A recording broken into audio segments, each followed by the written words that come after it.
برادری پرسیدن زن حامل اگر روزه نگیرد آیا گناهگار می شود؟ نه خیر برادر، زن حامل اجازه داره که روزه خود بخورد و همچنان روزه هم برش جایز است. اگر در توانش است روزه را تکمیل کنه، اگر به تکلیف میشه اجازه داره روزه خود بخورد و باز ایره در روزه های بعد از رمضان قضایی بیارد. و همچنان زنی که شیر میدهد اجازه داره، کودکی مثلا زن کودکی 1 ماه و 2 ماه و 5 ماه و 6 ماه کودکی شیرخور داره روزه خود میتونه بخوره، به خاطری که طفلش ضرر نبینه و باز در ایام بعدی قضای روزه خود بیارد. برادری پرسیدن آیا نمازی پیشین را در روز جمعه با جماعت بخوانی درست است؟ بله، چرا مشکل نیست برادری محترم. اگر در خانه بودی نمازی جمعه نخواندید، پیشین را جماعت کرده با اهل یا با کسی که برابر است میخوانی. برادری پرسیدن سحری خستم و بیدار شدم که بامداد شده است، چه کاری کنم؟ دیگر روزه خود ادامه بدی.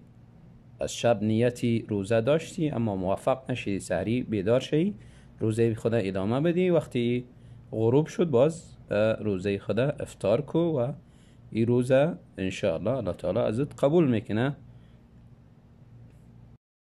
برادری پرسیدن آیا ویتر قضا خوانده میشه یا خیر؟ بله برادر، بعضی علما میگن ویتر اگر در روز قضا اگر کسی میخوانه جفت بخواند، یعنی اگر عادت 1 رکعت داره 2 رکعت بخونه، عادت 3 رکعت داره 4 رکعت بخونه.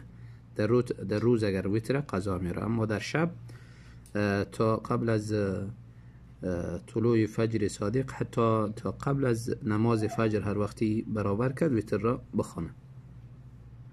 برادری پرسیدن آیا اوکال روزه را بشکند یا خیر؟ البته مراد از اوکال شاید پیشکاری ما میگیم، پیشکاری بوده باشه و پیشکاری اگر برای درد بوده باشه اشکالی نداره، روزه را نمیشکنه. اما اگر برای تقویت انسان بوده باشه با دو صورت پیشکاری روزه را میشکنه. و همچنان از کشیدن دندان پرسیدن. کشیدن دندان مشکل نداره در صورتی که اگر خون داخل شکم نرود. باز اگر خون رفت بهتر است که او روزی خود دوباره قضا بیاره. برادری پرسیدن روزه انسان قرضدار قبول می شود یا خیر؟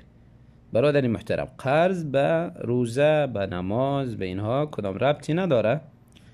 قرض یک دایره مستقلی از خودش است و هر کسی که قرضدار است و باید تلاش کنه قرض خود ادا کنه. اگر داره قرض ادا نمیکنه باز ظالم است. در حدیث ها رسول الله صلی الله علیه و سلم فرمودن که مطل الغنی ظلم، تال کردن انسان زندگیدار و ثروتمند در قرض خود این ظلم است. در حقیقت اگر کسی داره قرض نمیدهد این ظالم است. اما اگر نداره تلاش کنه و الله امراش کمک میکنه و در نیتش بوده باشه که قرض میدهم الله برش آسان میکنه. اما ربطی به نماز نداره، نماز خدا باید ادا کنه، روزه خدا بگیرد و غیره واجبات دیگر.